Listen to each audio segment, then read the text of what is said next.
America ਦੇ ਨਵੇਂ ਰਾਸ਼ਟਰਪਤੀ ਭਾਵੇਂ ਕਿ ਜੋ ਬਾਈਡਨ ਬਣ ਗਏ ਨੇ, ਪਰ ਟਰੰਪ ਹਾਰ ਕਬੂਲਣ ਨੂੰ ਤਿਆਰ ਨਹੀਂ ਹੈਗੇ। ਜੋ ਬਾਈਡਨ ਦੇ ਜਿੱਤਣ ਤੋਂ ਬਾਅਦ ਭਾਰਤੀ ਪੇਸ਼ੇਵਰਾਂ ਨੂੰ ਲਾਭ ਹੋਣ ਦੀ ਉਮੀਦ ਹੈ। H-1B ਵੀਜ਼ਾ ਦੀ ਮਿਆਦ ਵਧਾ ਸਕਦੇ ਨੇ ਨਵੇਂ ਰਾਸ਼ਟਰਪਤੀ। ਅਮਰੀਕਾ ਦੇ ਵਿੱਚ ਭਾਰਤੀਆਂ ਦੇ ਲਈ ਇੱਕ ਹੋਰ ਖੁਸ਼ਖਬਰੀ ਵੀ ਹੈ ਕਿ 1 ਕਰੋੜ ਪ੍ਰਵਾਸੀਆਂ ਨੂੰ ਹੁਣ ਨਾਗਰਿਕਤਾ ਮਿਲੇਗੀ ਅਮਰੀਕਾ ਦੀ। ਨਰਿੰਦਰ ਮੋਦੀ ਡੋਨਾਲਡ ਟਰੰਪ ਦੇ ਪੱਕੇ ਦੋਸਤ ਹੁਣ ਬਾਈਡਨ ਵੱਲ ਹੋ ਗਏ ਨੇ। ਕਹਿੰਦੇ ਭਾਰਤ ਅਮਰੀਕੀ ਸੰਬੰਧਾਂ ਨੂੰ ਨਵੀਆਂ ਬੁਲੰਦੀਆਂ ਤੇ ਲੈ ਜਾਣਗੇ ਜੋ ਬਾਈਡਨ। ਪੰਜਾਬ ਦੇ ਵਿੱਚ ਕਿਸਾਨਾਂ ਦਾ ਸੰਘਰਸ਼ ਜਿਉਂ ਦਾ ਤਿਉਂ ਚੱਲ ਰਿਹਾ ਹੈ। ਕੇਂਦਰ ਨੇ ਵੀ ਅੜੀ ਫੜ ਰੱਖੀ ਹੈ।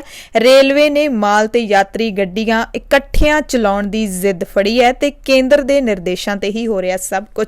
ਅੱਜ ਦੇ ਦਿਨ ਬੰਦ ਹੋਏ ਸੀ 500 ਅਤੇ 1000 ਦੇ ਪੁਰਾਣੇ ਨੋਟ। ਨੋਟਬੰਦੀ ਦੇ 4 ਸਾਲ ਬੀਤ ਗਏ ਨੇ। ਨੋਟਬੰਦੀ ਤੇ ਤਾਲਾਬੰਦੀ ਦੋ ਬੰਦੀਆਂ ਜਿਹੜੀਆਂ ਨਰਿੰਦਰ ਮੋਦੀ ਜੀ ਨੇ ਕੀਤੀਆਂ ਸੀ, ਉਹਨਾਂ ਨੇ ਭਾਰਤ ਦੇ ਲੋਕਾਂ ਨੂੰ ਕਾਫੀ ਹੱਦ ਤੱਕ ਆਰਥਿਕ ਪੱਖੋਂ ਪਿੱਛੇ ਧੱਕ ਦਿੱਤਾ ਹੈ। ਹੱਜ ਦੇ ਲਈ ਰਜਿਸਟ੍ਰੇਸ਼ਨ ਸ਼ੁਰੂ ਹੋ ਚੁੱਕੀ ਹੈ। ਇਸ ਵਾਰੀ ਨਵੇਂ ਨਿਯਮ ਕੀ ਨੇ ਇਹ ਵੀ ਦੱਸਾਂਗੇ ਐਮਰਜੈਂਸੀ ਬੁਲੇਟਿਨ ਦੇ ਵਿੱਚ।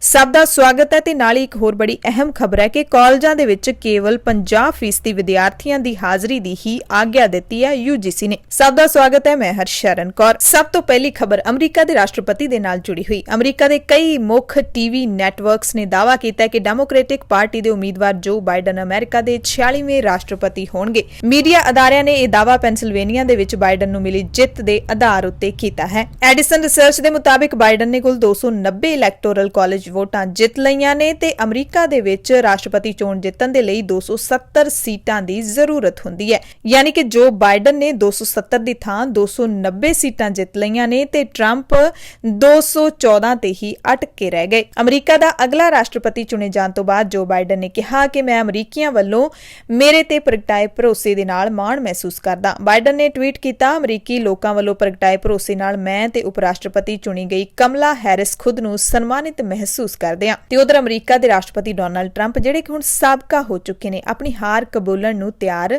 ਨਹੀਂ ਹੈਗੇ। ਟਰੰਪ ਨੇ ਕਿਹਾ ਕਿ ਸਾਡੀ ਪ੍ਰਚਾਰ ਟੀਮ ਵੱਲੋਂ ਅਗਲੇ ਹਫ਼ਤੇ ਅਮਰੀਕਾ ਦੇ ਚੋਣ ਨਤੀਜਿਆਂ ਨੂੰ ਅਦਾਲਤ ਵਿੱਚ ਚੁਣੌਤੀ ਦਿੱਤੀ ਜਾਵੇਗੀ ਤੇ ਇਹ ਚੋਣ ਹਾਲੇ ਖਤਮ ਹੋਣ ਤੋਂ ਬਹੁਤ ਦੂਰ ਹੈ। ਅਸੀਂ ਸਾਰੇ ਜਾਣਦੇ ਹਾਂ ਕਿਉਂ ਜੋ ਬਾਈਡਨ ਜੇਤੂ ਹੋਣ ਦਾ ਝੂਠਾ ਪ੍ਰਚਾਰ ਕਰ ਰਹੇ ਨੇ ਤੇ ਉਹਨਾਂ ਦੇ ਮੀਡੀਆ ਸਹਿਯੋਗੀ ਉਹਨਾਂ ਦੀ ਮਦਦ ਕਰਨ ਦਾ ਪੂਰਾ ਯਤਨ ਕਰ ਰਹੇ ਨੇ। ਉਹ ਨਹੀਂ ਚਾਹੁੰਦੇ ਕਿ ਸੱਚ ਸਾਹਮਣੇ ਆਏ। ਉਧਰ ਉਪ ਰਾਸ਼ਟਰਪਤੀ ਚੁਣੀ ਗਈ ਕਮਲਾ ਹੈਰਿਸ 56 ਸਾਲ ਦੀ ਕਮਲਾ ਹੈਰਿਸ ਨੇ ਇਤਿਹਾਸ ਸਿਰਜ ਦਿੱਤਾ ਹੈ। ਅਮਰੀਕਾ ਦਾ ਦੂਜਾ ਸਭ ਤੋਂ ਉੱਚਾ ਰੁਤਬਾ ਹਾਸਲ ਕਰਨ ਵਾਲੀ ਉਹ ਪਹਿਲੀ ਏਸ਼ੀਅਨ ਅਮਰੀਕਨ ਮਹਿਲਾ ਬਣ ਗਈ ਹੈ।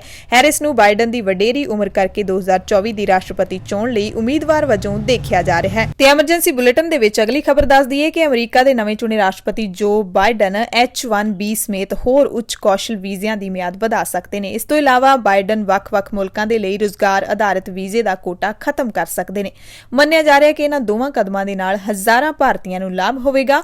ਡੋਨਾਲਡ ਟਰੰਪ ਪ੍ਰਸ਼ਾਸਨ ਦੀਆਂ ਵੀਜ਼ਾ ਨੀਤੀਆਂ ਦੇ ਨਾਲ ਭਾਰਤੀ ਪੇਸ਼ੇਵਰ ਬਹੁਤ ਪ੍ਰਭਾਵਿਤ ਹੋਏ ਨੇ। ਇਹ ਵੀ ਮੰਨਿਆ ਜਾ ਰਿਹਾ ਹੈ ਕਿ ਬਾਈਡਨ H-1B ਵੀਜ਼ਾ ਧਾਰਕਾਂ ਦੇ ਜੀਵਨ ਸਾਥੀ ਲਈ ਕੰਮ ਵੀਜ਼ਾ ਪਰਮਿਟ ਰੱਦ ਕਰਨ ਦੇ ਟਰੰਪ ਪ੍ਰਸ਼ਾਸਨ ਦਾ ਫੈਸਲਾ ਵੀ ਪਲਟ ਸਕਦੇ ਨੇ। ਟਰੰਪ ਪ੍ਰਸ਼ਾਸਨ ਦੇ ਇਸ ਫੈਸਲੇ ਨਾਲ ਅਮਰੀਕਾ 'ਚ ਰਹਿਣ ਵਾਲੇ ਭਾਰਤੀ ਪਰਿਵਾਰ ਸਭ ਤੋਂ ਵੱਧ ਪ੍ਰਭਾਵਿਤ ਹੋਏ ਸੀ। ਤੇ ਵੱਡੀ ਖਬਰ ਇਹ ਵੀ ਹੈ ਕਿ ਨਵੇਂ ਚੁਣੇ ਗਏ ਰਾਸ਼ਟਰਪਤੀ ਲਗਭਗ 1 ਕਰੋੜ ਪ੍ਰਵਾਸੀਆਂ ਨੂੰ ਅਮਰੀਕਾ ਦੀ ਨਾਗਰਿਕਤਾ ਦੇਣ ਲਈ ਇੱਕ ਰੋਡ ਮੈਪ ਤਿਆਰ ਕਰਨਗੇ, ਜਿਨ੍ਹਾਂ ਵਿੱਚ 5 ਲੱਖ ਭਾਰਤੀ ਨੇ ਜਿਨ੍ਹਾਂ ਕੋਲ ਦਸਤਾਵੇਜ਼ ਨਹੀਂ ਹੈਗੇ। ਇਸ ਤੋਂ ਇਲਾਵਾ ਉਹ ਸਾਲਾਨਾ 95,000 ਸ਼ਰਨਾਰਥੀਆਂ ਨੂੰ ਅਮਰੀਕਾ ਵਿੱਚ ਦਾਖਲ ਹੋਣ ਦੀ ਪ੍ਰਣਾਲੀ ਵੀ ਬਣਾਉਣਗੇ। ਇਹ ਜਾਣਕਾਰੀ ਬਿਡੇਨ ਦੀ ਮੁਹਿੰਮ ਵੱਲੋਂ ਜਾਰੀ ਕੀਤੇ ਗਏ ਇੱਕ ਨੀਤੀ ਦਸਤਾਵੇਜ਼ ਦੇ ਵਿੱਚ ਦਿੱਤੀ ਗਈ ਹੈ। ਦਸਤਾਵੇਜ਼ 'ਚ ਕਿਹਾ ਗਿਆ ਕਿ ਬਾਈਡਨ ਜਲਦ ਹੀ ਕਾਂਗਰਸ ਦੇ ਵਿੱਚ ਇਮੀਗ੍ਰੇਸ਼ਨ ਸੁਧਾਰ ਕਾਨੂੰਨ ਪਾਸ ਕਰਨ ਉੱਤੇ ਕੰਮ ਸ਼ੁਰੂ ਕਰਨਗੇ, ਜਿਸ ਰਾਹੀਂ ਸਾਡੀ ਪ੍ਰਣਾਲੀ ਨੂੰ ਆਧੁਨਿਕ ਬਣਾਇਆ ਜਾਵੇਗਾ। ਇਸ ਦੇ ਤਹਿਤ ਕਰੀਬ 5 ਲੱਖ ਤੋਂ ਵੱਧ ਭਾਰਤੀਆਂ ਸਣੇ 10 ਲੱਖ ਅਜਿਹੇ ਪ੍ਰਵਾਸੀਆਂ ਨੂੰ ਅਮਰੀਕਾ ਦੀ ਨਾਗਰਿਕਤਾ ਦੇਣ ਲਈ ਇੱਕ ਰੋਡ ਮੈਪ ਤਿਆਰ ਕੀਤਾ ਜਾਏਗਾ, ਜਿਨ੍ਹਾਂ ਦੇ ਕੋਲ ਦਸਤਾਵੇਜ਼ ਨਹੀਂ ਹਨ। ਦਸਤਾਵੇਜ਼ ਦੇ ਮੁਤਾਬਿਕ ਅਮਰੀਕਾ ਦੇ ਵਿੱਚ ਸਾਲਾਨਾ 1,25,000 ਸ਼ਰਨਾਰਥੀਆਂ ਨੂੰ ਦਾਖਲ ਕਰਨ ਦਾ ਟੀਚਾ ਜੋ ਬਾਈਡਨ ਰੱਖਣਗੇ। ਸਾਲਾਨਾ ਘੱਟੋ ਘੱਟ 95,000 ਸ਼ਰਨਾਰਥੀ ਦੇਸ਼ ਵਿੱਚ ਦਾਖਲ ਹੋਣ ਦੇ ਲਈ ਕਾਂਗਰਸ ਦੇ ਨਾਲ ਕੰਮ ਕਰਨਗੇ। ਤੇ ਉਧਰ ਸਾਬਕਾ ਰਾਸ਼ਟਰਪਤੀ ਡੋਨਾਲਡ ਟਰੰਪ ਦੇ ਪੱਕੇ ਮਿੱਤਰ ਅਤੇ ਭਾਰਤ ਦੇ ਪ੍ਰਧਾਨ ਮੰਤਰੀ ਨਰਿੰਦਰ ਮੋਦੀ ਹੁਣ ਟਰੰਪ ਨੂੰ ਛੱਡ ਕੇ ਜੋ ਬਾਈਡਨ ਵੱਲ ਝੁਕਦੇ ਨਜ਼ਰ ਆ ਰਹੇ ਨੇ। ਉਹਨਾਂ ਨੇ ਅਮਰੀਕਾ ਦੇ ਰਾਸ਼ਟਰਪਤੀ ਚੁਣੇ ਜਾਣ ਉੱਤੇ ਜੋ ਬਾਈਡਨ ਅਤੇ ਉਪ ਰਾਸ਼ਟਰਪਤੀ ਕਮਲਾ ਹੈਰਿਸ ਨੂੰ ਵਧਾਈ ਦਿੱਤੀ। ਨਾਲ ਹੀ ਮੋਦੀ ਨੇ ਆਉਣ ਵਾਲੇ ਸਮੇਂ ਵਿੱਚ ਅਮਰੀਕਾ ਦੇ ਨਵੇਂ ਰਾਸ਼ਟਰਪਤੀ ਨਾਲ ਕੰਮ ਕਰਦਿਆਂ ਭਾਰਤ ਅਮਰੀਕੀ ਸੰਬੰਧਾਂ ਨੂੰ ਬੁਲੰਦੀਆਂ ਉੱਤੇ ਲਿਜਾਣ ਦੀ ਉਮੀਦ ਜਤਾਈ। ਮੋਦੀ ਨੇ ਰਾਸ਼ਟਰਪਤੀ ਤੇ ਉਪ ਰਾਸ਼ਟਰਪਤੀ ਨੂੰ ਵਧਾਈ ਦਿੰਦਿਆਂ ਟਵੀਟ ਕੀਤਾ, ਤੁਹਾਡੀ ਸ਼ਾਨਦਾਰ ਜਿੱਤ ਤੇ ਵਧਾਈ ਜੋ ਬਾਈਡਨ। ਉਪ ਰਾਸ਼ਟਰਪਤੀ ਵਜੋਂ ਕੰਮ ਕਰਦਿਆਂ ਭਾਰਤ ਅਮਰੀਕੀ ਸੰਬੰਧਾਂ ਨੂੰ ਮਜ਼ਬੂਤ ਕਰਨ ਵਿੱਚ ਤੁਹਾਡਾ ਯੋਗਦਾਨ ਮਹੱਤਵਪੂਰਨ ਅਤੇ ਅਮੁੱਲ ਰਿਹਾ। ਮੈਂ ਭਾਰਤ ਅਤੇ ਅਮਰੀਕਾ ਦੇ ਸੰਬੰਧ ਸੰਬੰਧਾਂ ਨੂੰ ਹੋਰ ਮਜ਼ਬੂਤ ਕਰਨ ਲਈ ਇੱਕ ਵਾਰ ਮੁੜ ਮਿਲ ਕੇ ਕੰਮ ਕਰਨ ਦੀ ਉਮੀਦ ਕਰਦਾ। ਮੋਦੀ ਸਮੇਤ ਵਿਸ਼ਵ ਦੇ ਹੋਰਨਾਂ ਮੁਲਕਾਂ ਦੇ ਆਗੂਆਂ ਨੇ ਵੀ ਜੋ ਬਾਈਡਨ ਨੂੰ ਵਧਾਈ ਦਿੱਤੀ ਹੈ। ਸੋ ਅਮਰੀਕਾ ਦੇ ਨਵੇਂ ਰਾਸ਼ਟਰਪਤੀ ਨਾਲ ਜੁੜੀਆਂ ਖਬਰਾਂ ਤੋਂ ਬਾਅਦ ਹੁਣ ਵਿਦਿਆਰਥੀਆਂ ਦੇ ਨਾਲ ਜੁੜੀ ਅਹਿਮ ਖਬਰ ਹੈ ਐਮਰਜੈਂਸੀ ਬੁਲੇਟਿਨ ਦੇ ਵਿੱਚ। ਦਰਅਸਲ 16 ਨਵੰਬਰ ਤੋਂ ਪੰਜਾਬ ਦੇ ਵਿੱਚ ਵੀ ਕਾਲਜ ਅਤੇ ਯੂਨੀਵਰਸਿਟੀਆਂ ਸ਼ੁਰੂ ਕਰਨ ਦਾ ਐਲਾਨ ਕਰ ਦਿੱਤਾ ਹੈ ਪੰਜਾਬ ਸਰਕਾਰ ਨੇ ਤੇ ਅਜਿਹੇ ਵਿੱਚ ਯੂਨੀਵਰਸਿਟੀ ਗ੍ਰਾਂਟਸ ਕਮਿਸ਼ਨ ਯਾਨੀ ਕਿ UGC ਵੱਲੋਂ ਯੂਨੀਵਰਸਿਟੀਆਂ ਅਤੇ ਕਾਲਜ ਖੋਲ੍ਹਣ ਸੰਬੰਧੀ ਦਿਸ਼ਾ ਨਿਰਦੇਸ਼ ਜਾਰੀ ਕੀਤੇ ਗਏ ਨੇ। ਇਹਨਾਂ ਨਿਰਦੇਸ਼ਾਂ ਵਿੱਚ ਕਿਹਾ ਗਿਆ ਕਿ ਯੂਨੀਵਰਸਿਟੀਆਂ ਇਹ ਯਕੀਨੀ ਬਣਾਉਣ ਕਿ ਕਿਸੇ ਵੀ ਸਮੇਂ ਕੁੱਲ ਵਿਦਿਆਰਥੀਆਂ ਵਿੱਚੋਂ 50% ਤੋਂ ਵੱਧ ਹਾਜ਼ਰ ਨਾ ਹੋਣ, ਯਾਨੀ ਕਿ ਕਾਲਜਾਂ ਤੇ ਯੂਨੀਵਰਸਿਟੀਆਂ ਵਿੱਚ ਕੇਵਲ 50% ਵਿਦਿਆਰਥੀਆਂ ਨੂੰ ਹਾਜ਼ਰੀ ਦੀ ਆਗਿਆ ਹੈ। 50% ਵਿਦਿਆਰਥੀ ਹੀ ਇੱਕ ਦਿਨ ਦੇ ਵਿੱਚ ਕਾਲਜ ਜਾਂ ਯੂਨੀਵਰਸਿਟੀ ਦੇ ਵਿੱਚ ਆ ਸਕਦੇ ਨੇ, ਯਾਨੀ ਕਿ ਇੱਕ ਕਲਾਸ ਦੇ ਵਿੱਚ ਜੇ 100 ਵਿਦਿਆਰਥੀ ਨੇ ਤਾਂ 50 ਹੀ ਕਲਾਸ ਵਿੱਚ ਹਾਜ਼ਰ ਹੋ ਸਕਦੇ ਨੇ। UGC ਦੇ ਨਿਰਦੇਸ਼ਾਂ ਦੇ ਮੁਤਾਬਿਕ ਕੇਵਲ ਸੀਮਿਤ ਗਿਣਤੀ ਦੇ ਹੋਸਟਲ ਹੀ ਖੋਲੇ ਜਾਣ ਅਤੇ ਸਖਤੀ ਨਾਲ ਸੁਰੱਖਿਆ ਤੇ ਸਿਹਤ ਨਿਯਮਾਂ ਦੀ ਪਾਲਣਾ ਕੀਤੀ ਜਾਵੇ। ਇੱਕ ਤੋਂ ਵੱਧ ਵਿਦਿਆਰਥੀ ਨੂੰ ਹੋਸਟਲ ਦੇ ਕਮਰੇ ਵਿੱਚ ਰੁਕਣ ਦੀ ਆਗਿਆ ਨਾ ਦਿੱਤੀ ਜਾਵੇ। COVID-19 ਦੇ ਲੱਛਣਾਂ ਵਾਲੇ ਵਿਦਿਆਰਥੀਆਂ ਨੂੰ ਕਿਸੇ ਵੀ ਹਾਲਤ ਵਿੱਚ ਹੋਸਟਲ ਵਿੱਚ ਰੁਕਣ ਦੀ ਆਗਿਆ ਨਾ ਦਿੱਤੀ ਜਾਵੇ। ਕੇਂਦਰੀ ਸਿੱਖਿਆ ਮੰਤਰੀ ਰਮੇਸ਼ ਪੋਖਰਿਆਲ ਨਿਸ਼ੰਕ ਨੇ ਕਿਹਾ ਕਿ ਜੇਕਰ ਵਿਦਿਆਰਥੀ ਚਾਹੁਣ ਤਾਂ ਉਹ ਕਲਾਸਾਂ ਵਿੱਚ ਹਾਜ਼ਰ ਹੋਣ ਦੀ ਬਜਾਏ ਘਰ ਰਹਿ ਕੇ ਆਨਲਾਈਨ ਪੜ੍ਹਾਈ ਕਰ ਸਕਦੇ ਨੇ। ਸੰਸਥਾਵਾਂ ਦੇ ਵੱਲੋਂ ਅਜਿਹੇ ਵਿਦਿਆਰਥੀਆਂ ਦੀ ਪੜ੍ਹਾਈ ਲਈ ਆਨਲਾਈਨ ਸਿੱਖਿਆ ਸਮੱਗਰੀ ਅਤੇ ਸਰੋਤ ਉਪਲਬਧ ਕਰਵਾਉਣ ਦੀ ਕੋਸ਼ਿਸ਼ ਹੈ ਜਿਹੜੀ ਉਹ ਯਕੀਨੀ ਕੀਤੀ ਜਾਵੇਗੀ। ਵਿਗਿਆਨ, ਟੈਕਨੋਲੋਜੀ ਅਤੇ ਖੋਜ ਨੂੰ ਛੱਡ ਕੇ ਬਾਕੀ ਸਾਰੇ ਕੋਰਸਾਂ ਲਈ ਆਨਲਾਈਨ ਜਮਾਤਾਂ ਜਾਰੀ ਰਹਿਣਗੀਆਂ। ਆਨਲਾਈਨ ਅਤੇ ਡਿਸਟੈਂਸ ਐਜੂਕੇਸ਼ਨ ਨੂੰ ਤਰਜੀਹੀ ਢੰਗ ਵਜੋਂ ਵਰਤਿਆ ਜਾਣਾ ਜਾਰੀ ਰੱਖਿਆ ਜਾਵੇ।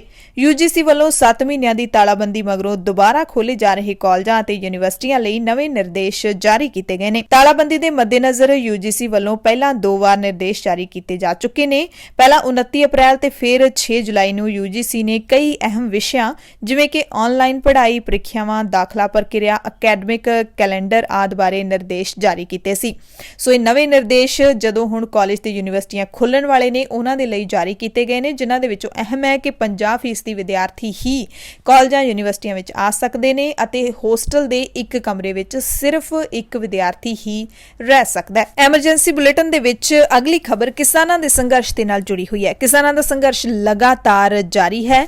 ਚਮਕੌਰ ਸਾਹਿਬ ਦੀ ਗੱਲ ਕਰ ਲਈਏ ਤਾਂ ਚਮਕੌਰ ਸਾਹਿਬ ਰੂਪਨਗਰ ਸੜਕ ਤੇ ਸਥਿਤ ਪਿੰਡ ਕਮਾਲਪੁਰ ਟੋਲ ਪਲਾਜ਼ਾ ਤੇ 26ਵੇਂ ਦਿਨ ਵੀ ਧਰਨਾ ਜਾਰੀ ਰੱਖਦਿਆਂ ਮੋਦੀ ਸਰਕਾਰ ਖਿਲਾਫ ਨਾਅਰੇਬਾਜ਼ੀ ਅਤੇ ਕਾਰਪੋਰੇਟ ਘਰਾਣਿਆਂ ਵਿਰੁੱਧ ਕਿਸਾਨਾਂ ਨੇ ਰੋਸ ਪ੍ਰਦਰਸ਼ਨ ਕੀਤਾ। ਕਿਸਾਨਾਂ ਨੇ ਕਿਹਾ ਕਿ ਕਿਸਾਨ ਉਦੋਂ ਤੱਕ ਸੜਕਾਂ ਤੇ ਟੋਲ ਪਲਾਜ਼ਿਆਂ ਸਮੇਤ ਰਿਲਾਇੰਸ ਦੇ ਪੰਪਾਂ ਤੇ ਧਰਨੇ ਅਤੇ ਰੋਸ ਪ੍ਰਦਰਸ਼ਨ ਕਰਨਗੇ ਜਦੋਂ ਤੱਕ ਕੇਂਦਰ ਸਰਕਾਰ ਕਿਸਾਨ ਵਿਰੋਧੀ ਪਾਸ ਕੀਤੇ ਬਿੱਲਾਂ ਨੂੰ ਰੱਦ ਨਹੀਂ ਕਰਦੀ। ਕਿਸਾਨ ਲੀਡਰਾਂ ਨੇ ਕਿਹਾ ਕਿ ਜਦੋਂ ਦੀ ਕੇਂਦਰ ਵਿੱਚ BJP ਦੀ ਸਰਕਾਰ ਆਈ ਹੈ ਤਾਂ ਪੰਜਾਬ ਨਾਲ ਮਤਰੇਈ ਮਾਂ ਵਾਲਾ ਸਲੂਕ ਹੀ ਕੀਤਾ ਜਾਂਦਾ ਰਿਹਾ ਹੈ, ਪਰ ਹੁਣ ਕਿਸਾਨ ਜਾਗਰੂਕ ਹੋ ਚੁੱਕਿਆ ਤੇ ਕਿਸਾਨ ਕੇਂਦਰ ਸਰਕਾਰ ਦੀ ਕਿਸੇ ਵੀ ਚਾਲ ਦੇ ਵਿੱਚ ਨਹੀਂ ਆਏਗਾ। 2022 ਦੀਆਂ ਵਿਧਾਨ ਸਭਾ ਚੋਣਾਂ ਵਿੱਚ BJP ਦੇ ਨੁਮਾਇੰਦਿਆਂ ਨੂੰ ਪਿੰਡਾਂ ਵਿੱਚ ਵੜਨ ਨਹੀਂ ਦਿੱਤਾ ਜਾਏਗਾ। ਤੇ ਉਧਰ ਭਾਰਤੀ ਰੇਲਵੇ ਨੇ ਕਿਹਾ ਕਿ ਪੰਜਾਬ ਸਰਕਾਰ ਨੇ ਰੇਲ ਟਰੈਕ ਖਾਲੀ ਹੋਣ ਬਾਰੇ ਗਲਤ ਸੁਨੇਹਾ ਦਿੱਤਾ ਹੈ, ਜਦੋਂ ਕਿ ਹਾਲੇ ਵੀ ਕਿਸਾਨ ਰੇਲਵੇ ਸਟੇਸ਼ਨਾਂ ਦੇ ਉੱਤੇ ਬੈਠੇ ਹੋਏ ਨੇ ਤੇ ਅਜਿਹੇ ਵਿੱਚ ਅਸੀਂ ਰੇਲਾਂ ਨਹੀਂ ਚਲਾ ਸਕਦੇ ਕਿਉਂਕਿ ਸਾਡੇ ਲਈ ਸੁਰੱਖਿਆ ਬਹੁਤ ਜ਼ਰੂਰੀ ਹੈ।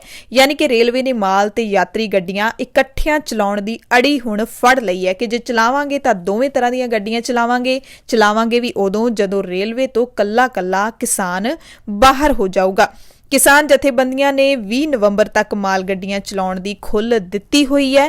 ਰੇਲ ਪਟੜੀਆਂ ਤੇ ਪਲੇਟਫਾਰਮਾਂ ਤੋਂ ਧਰਨੇ ਚੁੱਕ ਕੇ ਰੇਲਵੇ ਸਟੇਸ਼ਨਾਂ ਦੇ ਨੇੜੇ ਪਾਰਕਾਂ ਦੇ ਵਿੱਚ ਜਾਂ ਫਿਰ ਖਾਲੀ ਥਾਵਾਂ ਦੇ ਉੱਤੇ ਤਬਦੀਲ ਕਰ ਲਏ ਨੇ। ਕੇਂਦਰ ਸਰਕਾਰ ਦੇ ਨਿਰਦੇਸ਼ ਮੰਨਦਿਆਂ, ਉਹਨਾਂ ਦੇ ਹੁਕਮ ਮੰਨਦਿਆਂ ਕੇਂਦਰੀ ਰੇਲਵੇ ਹਾਲੇ ਤੱਕ ਗੱਡੀਆਂ ਚਲਾਉਣ ਨੂੰ ਹਰੀ ਝੰਡੀ ਨਹੀਂ ਦੇ ਰਿਹਾ। ਤੇ ਉਧਰ ਕਿਸਾਨ ਮਜ਼ਦੂਰ ਸੰਘਰਸ਼ ਕਮੇਟੀ ਦੇ ਲੀਡਰਾਂ ਨੇ ਐਲਾਨ ਕੀਤਾ ਹੈ ਕਿ 14 ਨਵੰਬਰ ਨੂੰ ਪੰਜਾਬ ਦੇ 10 ਜ਼ਿਲ੍ਹਿਆਂ ਦੇ ਵਿੱਚ ਕਾਲੀ ਦੀਵਾਲੀ ਮਨਾਈ ਜਾਵੇਗੀ। ਇਸ ਦੌਰਾਨ ਘਰਾਂ ਉੱਤੇ ਕਾਲੀਆਂ ਝੰਡੀਆਂ ਲਾਈਆਂ ਜਾਣਗੀਆਂ ਤੇ 1000 ਤੋਂ ਵੱਧ ਪਿੰਡਾਂ ਦੇ ਵਿੱਚ ਮੋਦੀ ਸਰਕਾਰ ਦੀਆਂ ਅਰਥੀਆਂ ਸਾੜ ਕੇ ਰੋਸ ਪ੍ਰਦਰਸ਼ਨ ਕੀਤੇ ਜਾਣਗੇ। ਯਾਨੀ ਕਿ ਹੁਣ ਦੁਸ਼ਹਿਰੇ ਤੋਂ ਬਾਅਦ ਦੀਵਾਲੀ ਮੌਕੇ ਵੀ ਮੋਦੀ ਸਰਕਾਰ ਦੇ ਪੁਤਲੇ ਜਿਹੜੇ ਸਾੜੇ ਜਾਣਗੇ। ਹਾਲੇ ਤੱਕ ਨਰਿੰਦਰ ਮੋਦੀ ਇਸ ਗੱਲ ਤੋਂ ਪੂਰੀ ਤਰ੍ਹਾਂ ਦੇ ਨਾਲ ਜਿਹੜੇ ਤੜਿੰਗ ਨੇ ਕਿ ਦੁਸ਼ਹਿਰੇ ਮੌਕੇ ਉਹਨਾਂ ਦੇ ਪੁਤਲੇ ਕਿਉਂ ਸਾੜੇ ਗਏ। ਤੇ ਉਸ ਤੋਂ ਬਾਅਦ ਹੀ ਇਹ ਖਬਰਾਂ ਮਿਲੀਆਂ ਸੀ ਕਿ ਭਾਰਤ ਦੇ ਪ੍ਰਧਾਨ ਮੰਤਰੀ ਨੇ ਪੰਜਾਬ ਨਾਲ ਸੰਬੰਧਿਤ ਹਰ ਇੱਕ ਫੈਸਲਾ ਆਪਣੇ ਹੱਥ ਦੇ ਵਿੱਚ ਲੈ ਲਿਆ। ਇਸ ਸੂਤਰਾਂ ਤੋਂ ਮਿਲੀਆਂ ਖਬਰਾਂ ਤੁਹਾਨੂੰ ਦੱਸ ਰਹੇ ਹਾਂ। ਤੇ ਹੁਣ ਕਿਸਾਨ ਮਜ਼ਦੂਰ ਸੰਘਰਸ਼ ਕਮੇਟੀ ਨੇ ਦੀਵਾਲੀ ਮੌਕੇ ਵੀ ਮੋਦੀ ਸਰਕਾਰ ਦੇ ਪੁਤਲੇ ਫੂਕਣ ਦਾ ਐਲਾਨ ਕਰ ਦਿੱਤਾ ਹੈ, ਕਾਲੀ ਦੀਵਾਲੀ ਮਨਾਉਣ ਦਾ ਐਲਾਨ ਕਰ ਦਿੱਤਾ ਹੈ। उन्होंने कहा कि केंद्र सरकार पंजाब नूं अलग-थलग करन दे राह पै गई है। रेल ट्रैक खाली होने के बावजूद भी माल गड्डियां चलाउण लई कई तरह दीयां शर्तां ते बहानेबाजी की जा रही है।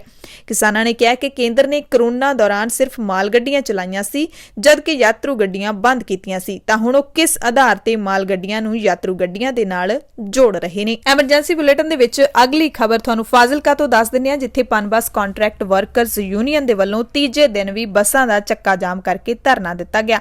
धरने नूं संबोधन करदिआं धरनाकारी लीडरां ने कहा कि पंजाब रोडवेज दे भ्रिष्ट अफसरशाही दे वल्लों रोडवेज नूं बचाउण ते करप्शन रोकण वाले यूनीयन दे नुमाइंदियां दीआं नजायज़ रिपोर्टां करके दबाउण दी कोशिश कीती जा रही है।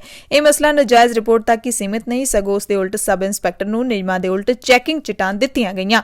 यूनीयन ने मंग कीती कि नजायज़ रिपोर्ट रद्द करके कंडक्टर नूं ड्यूटी ते बहाल कीता जावे। नजायज़ रिपोर्ट करन अते सरकारी रिकॉर्ड नाल छेड़छाड़ करन वाले सब इंस्पैक्टरां खिलाफ विभागी कार्रवाई की जावे ते विजिलेंस विभाग दे वल्लों जांच करवाई जावे।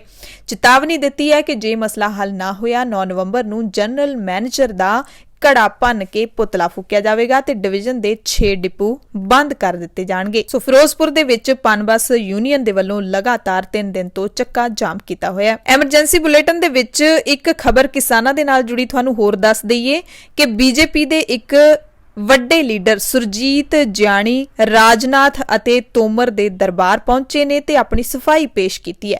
ਕਿਸਾਨ ਆਗੂਆਂ ਨਾਲ ਵੀ ਗੱਲ ਕਰਵਾਈ ਹੈ। ਖਬਰ ਇਹ ਹੈ ਕਿ ਅੱਜ ਕਿਸਾਨ ਤਾਲਮੇਲ ਕਮੇਟੀ ਦੇ ਚੇਅਰਮੈਨ ਤੇ ਸਾਬਕਾ ਕੈਬਨਿਟ ਮੰਤਰੀ ਪੰਜਾਬ ਸੁਰਜੀਤ ਕੁਮਾਰ ਜਿਆਣੀ ਦੀ ਕੇਂਦਰੀ ਗ੍ਰਹਿ ਮੰਤਰੀ ਰਾਜਨਾਥ ਸਿੰਘ ਅਤੇ ਕੇਂਦਰੀ ਖੇਤੀਬਾੜੀ ਮੰਤਰੀ ਨਰਿੰਦਰ ਸਿੰਘ ਤੋਮਰ ਦੇ ਨਾਲ ਮੀਟਿੰਗ ਹੋਈ। ਇਸ ਮੌਕੇ ਬੀਜੇਪੀ ਲੀਡਰ ਹਰਜੀਤ ਸਿੰਘ ਗਰੇਵਾਲ, ਵਿਕਰਮਜੀਤ ਸਿੰਘ ਚੀਮਾ ਵੀ ਮੌਜੂਦ ਸਨ। ਸੁਰਜੀਤ ਕੁਮਾਰ ਜਿਆਣੀ ਨੇ ਕੇਂਦਰੀ ਗ੍ਰਹਿ ਮੰਤਰੀ ਅਤੇ ਖੇਤੀਬਾੜੀ ਮੰਤਰੀ ਤੋਮਰ ਦੇ ਸਾਹਮਣੇ ਦੇਸ਼ ਦੇ ਖਾਸ ਕਰਕੇ ਪੰਜਾਬ ਦੇ ਕਿਸਾਨਾਂ ਦਾ ਪੱਖ ਰੱਖਿਆ। ਉਹਨਾਂ ਕਿਹਾ ਕਿ ਕੇਂਦਰ ਸਰਕਾਰ ਪਹਿਲਾਂ ਵੀ ਕਿਸਾਨਾਂ ਨਾਲ ਮਿਲ ਬੈਠ ਕੇ ਹੱਲ ਕੱਢਣ ਦੇ ਪੱਖ ਵਿੱਚ ਸੀ, ਪਰ ਕਿਸਾਨ ਜਥੇਬੰਦੀਆਂ ਇਹ ਕਹਿ ਕੇ ਪਿੱਛੇ ਹਟ ਜਾਂਦੀਆਂ ਸੀ ਕਿ ਉਹਨਾਂ ਨੇ ਸਿਆਸੀ ਪਾਰਟੀਆਂ ਦੇ ਨਾਲ ਮੀਟਿੰਗ ਨਹੀਂ ਕਰਨੀ। ਇਸ ਮੌਕੇ ਸੁਰਜੀਤ ਕੁਮਾਰ ਜਿਆਣੀ ਨੇ ਭਾਰਤੀ ਕਿਸਾਨ ਯੂਨੀਅਨ ਦੇ ਲੀਡਰ ਜਿਹੜੇ ਬਲਵੀਰ ਸਿੰਘ ਰਾਜੇਵਾਲ ਉਹਨਾਂ ਨਾਲ ਫੋਨ ਤੇ ਗੱਲ ਵੀ ਕਰਵਾਈ। ਗ੍ਰਹਿ ਮੰਤਰੀ ਤੇ ਕਿਸਾਨ ਲੀਡਰ ਬਲਵੀਰ ਸਿੰਘ ਰਾਜੇਵਾਲ ਦੀ 20 ਮਿੰਟ ਲੰਬੀ ਗੱਲਬਾਤ ਚੱਲੀ। ਗ੍ਰਹਿ ਮੰਤਰੀ ਰਾਜਨਾਥ ਸਿੰਘ ਨੇ ਕਿਹਾ ਕਿ ਅਸੀਂ ਕਿਸੇ ਵੀ ਵੇਲੇ ਕਿਸਾਨਾਂ ਦੇ ਨੁਮਾਇੰਦਿਆਂ ਨਾਲ ਮਿਲ ਕੇ ਮਸ਼ਵਰਾ ਕਰਨ ਦੇ ਲਈ ਤਿਆਰ ਹਾਂ। ਜਾਣੀ ਨੇ ਕਿਹਾ ਕਿ 1-2 ਦਿਨਾਂ ਦੇ ਵਿੱਚ ਸਭ ਕੁਝ ਨਾਰਮਲ ਕਰਨ ਦੀਆਂ ਕੋਸ਼ਿਸ਼ਾਂ ਜਾਰੀ ਨੇ।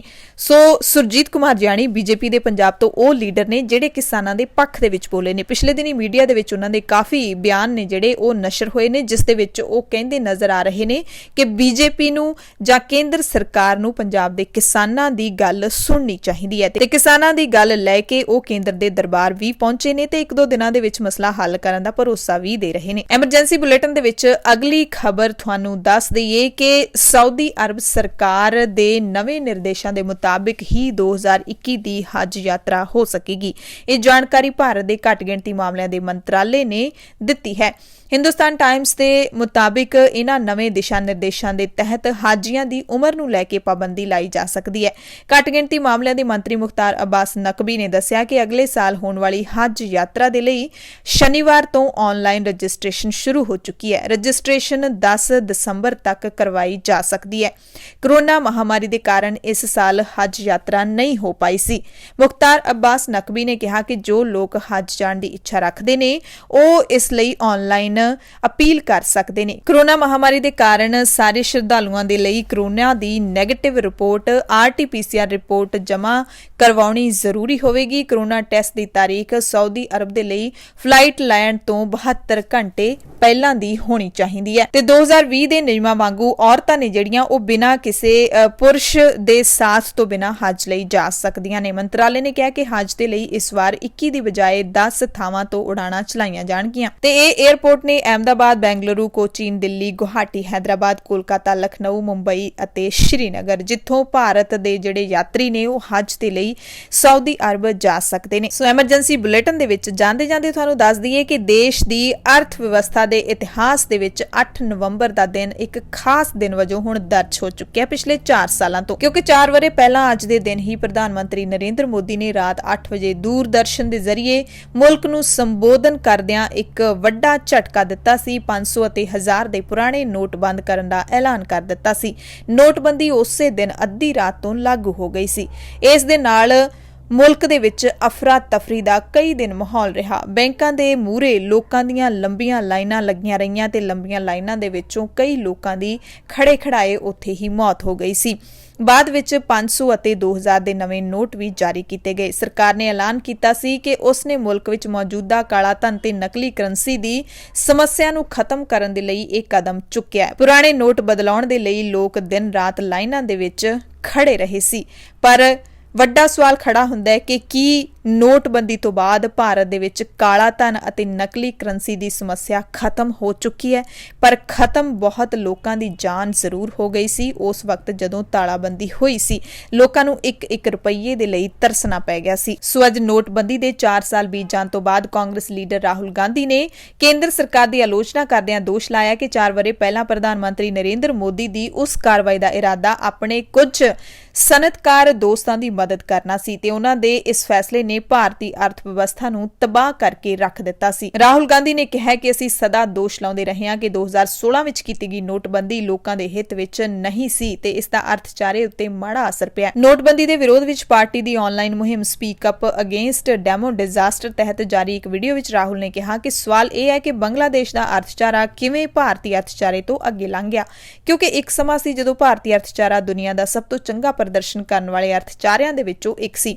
ਸਰਕਾਰ ਕਹਿੰਦੀ ਹੈ ਕਿ ਇਸ ਦਾ ਕਾਰਨ ਕਰੋਨਾ ਹੈ, ਪਰ ਜੇ ਕਰੋਨਾ ਵਜ੍ਹਾ ਹੈ ਤਾਂ ਕਰੋਨਾ ਬੰਗਲਾਦੇਸ਼ ਤੇ ਵਿਸ਼ਵ ਦੀਆਂ ਹੋਰਨਾਂ ਥਾਵਾਂ ਦੇ ਵਿੱਚ ਵੀ ਆਇਆ ਹੈ।